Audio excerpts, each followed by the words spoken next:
बच्चों का फिर से स्वागत है डिफरेंशियल इक्वेशन के एक और मोस्ट इंपोर्टेंट क्वेश्चन में। तो क्वेश्चन हमारा ये है बच्चे कि सोल्व दिस डिफरेंशियल इक्वेशन, और साथ में आपको ये कंडीशन दी गई है बच्चे। ठीक है, तो ये condition x is equal to 2 है यहाँ पे। तो इस डिफरेंशियल इक्वेशन को हमने सोल्व करना है। ये कंडीशन यूज होती है बच्चे इंटीग्रेशन कांस्टेंट जो है उसकी वैल्यू निकालने के लिए।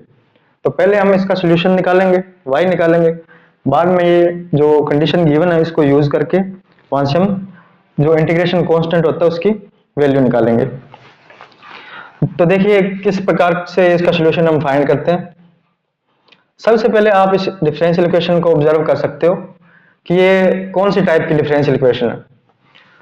तो ये आप देख सकते हो कि एक्स स्क्वायर और एक्स ये पूरी टर्म अगर राइट साइड की तरफ शिफ्ट हो जाए तो ये हमारी कौन सी टाइप बन गई, वेरिएबल सेपरेबल।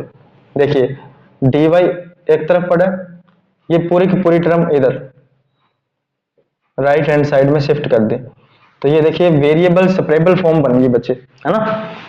तो तीन तरह की डिफरेंशियल इक्वेशन है, फिर से मैं उनको रिपीट कर रहा हूँ। फर्स्ट काइंड है जो वो है वेरिएबल सेपरेबल, सेकंड होमोजेनियस बच्चे, थर्ड लीनियर डिफरेंशियल इक्वेशन। तो हम वेरिएबल सेपरेबल पढ़ रहे हैं, इसके बाद में हम होमोजेनियस के क्वेश्चन करेंगे, उसके बाद में लीनियर डिफरेंशियल इक्वेशन के क्वेश्चन करेंगे। तो क्वेश्चन काफी इंपॉर्टेंट है बच्चे ये। तो देखिए इसका अब हमने इसका इंटीग्रेशन करना है। सबसे पहले इसके और फैक्टर बना लो, dy इज इक्वल टू, इसको हम क्या लिख सकते हैं x, ये a square minus b square, तो a minus b a plus b. तो इसको हमने इस तरह से फैक्टराइज कर दिया। Now integrating both this side, integrating both this side. तो अब हमने इसका करना है इंटीग्रेशन, ठीक है। तो इसका इंटीग्रेशन देखिए कौन से मेथड से इंटीग्रेशन होगा इसका। आप देख सकते हो कि नीचे लीनियर फैक्टर है और सारे के सारे लीनियर फैक्टर है, और न्यूमरेटर की जो डिग्री है वो लेस देन है डिनोमिनेटर। तो इस इंटीग्रेशन को सॉल्व करने के लिए हम पार्शियल फ्रैक्शन का जो मेथड है वो उससे सॉल्व करेंगे बस, ठीक है। तो पार्शियल नाउ क्या करते हैं, इसको पार्शियल फ्रैक्शन के मेथड से इसको क्या लिखेंगे, 1 divide by x minus 1 x plus 1। तो a डिवाइड बाई पहला linear factor x plus b divide by दूसरा linear factor x minus 1 plus c divide by तीसरा लीनियर फैक्टर x प्लस 1। तो यहां से हम a b c की value निकालेंगे।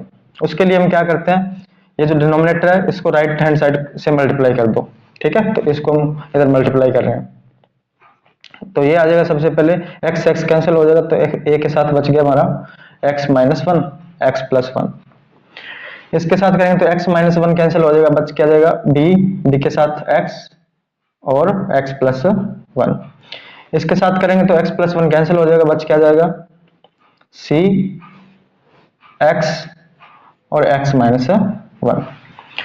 अब आपने x की जो मर्जी वैल्यू पुट कर लेनी है a b c को फाइंड करने के लिए। वैल्यू वो पुट करनी होती है बच्चे, आसान वैल्यू जो होती है जो लीनियर फैक्टर को जीरो बना रही होती है। जैसे सबसे पहले आप देखो x is equal to zero put कर, ये जो लीनियर फैक्टर है ये कब जीरो है, जब x को जीरो पुट करो। फिर x प्लस 1 है, तो ये कब जीरो होता है, x माइनस 1 पुट करने पे। और ये कब जीरो होता है, x is equal to 1 put करने पे। तो तीन वैल्यू आप पुट करो, x is equal to 0, x is equal to 1, x is equal to minus 1। तो आपकी जो a b c की वैल्यू है वो निकल के आ जाएगी। Now put x is equal to 0 put करो बेटे दोनों साइड, तो यहाँ पे 1 आ गया। यहाँ पे देखो 0 माइनस 1, 0 माइनस 1, ये आ गया 0 प्लस 1। ये 0 हो जाएगी बच्चे सारी टर्म, ये भी 0 हो जाएगी। तो a क्या निकल गया हमारा, देयरफॉर ये माइनस 1 हो गया, तो a आ गया अपना माइनस 1, ठीक है। ये 1 हो जाए बेटे, ये माइनस का a आ गया, तो माइनस हमने इधर, तो a की वैल्यू क्या आ गई हमारे पास, माइनस 1 निकल के आ गई बच्चे, ठीक है। अब पुट करेंगे x is equal to 1। 1 put करने पे लेफ्ट साइड जो 1 है ये 0 हो जाएगी, ये क्या आ जाएगी b 1 1 प्लस 1 2, और ये भी 1 पुट करने पे 0। तो b की वैल्यू देखो क्या आ गई हमारे पास, b is equal to 1 by 2, तो b की वैल्यू आ गई 1/2।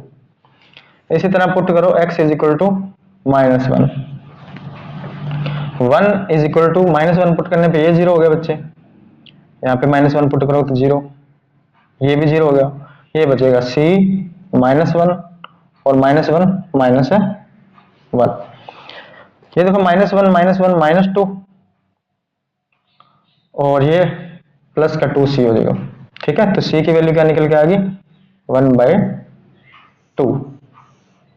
ए बी सी की वैल्यू आ चुकी है हमारी। ठीक है, तो इस एक्सप्रेशन को इस फॉर्म में अगर हम लिख रहे हैं ए बी सी की वैल्यू के साथ, देयरफॉर हमारा जो इंटीग्रेशन है 1 into d y is equal to, वो इंटीग्रेशन आ जाएगा, ए की वैल्यू पुट कर दो आप -1, देखिए ए की वैल्यू -1 है, बी की हाफ है, सी की हाफ है, तो ए की वैल्यू यहाँ पे पुट कर दो -1, बी की कर दो, सी की कर दो। ठीक है, तो ए की वैल्यू पुट करने पे आ गया हमारा -1/x dx। इंटीग्रेशन अलग अलग कर रहे हैं बेटे साथ साथ, तो b की वैल्यू आ जाएगी हमारे पास 1/2 x - 1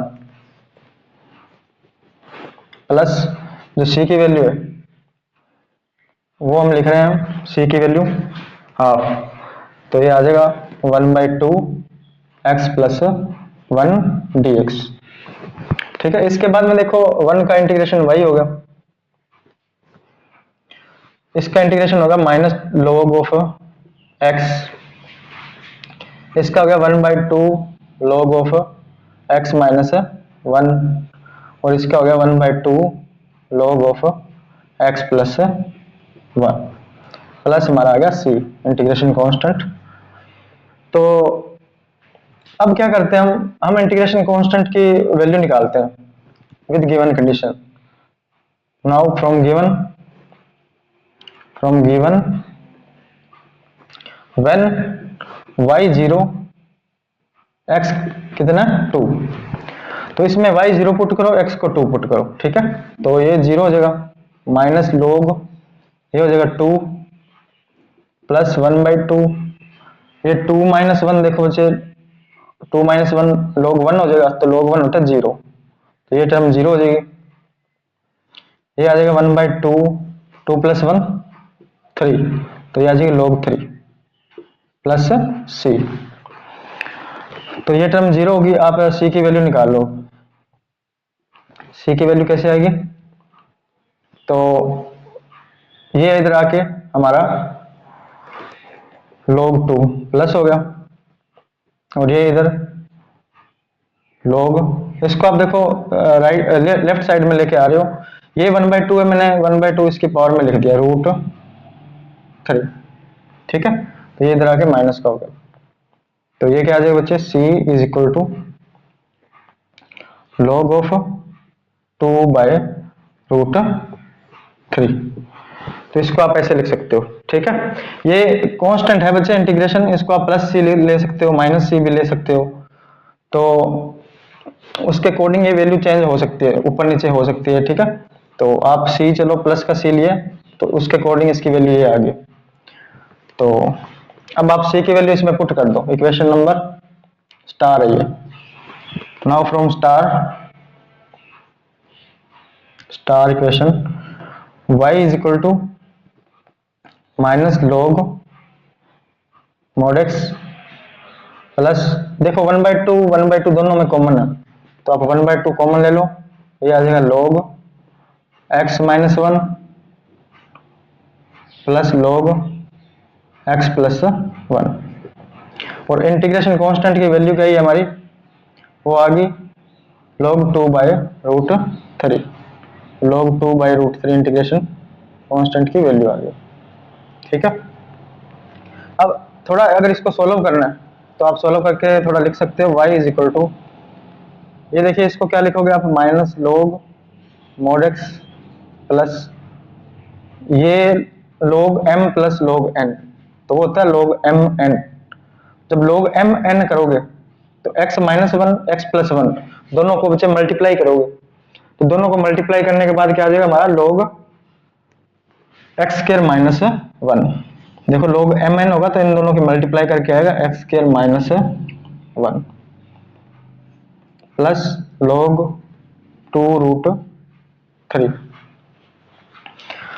तो इसके बाद बच्चे अगर आप लिखना चाहो तो ये देखो माइनस है, ठीक है, तो माइनस है तो इन दोनों को आप log m/n वाली प्रॉपर्टी से लिख सकते हो।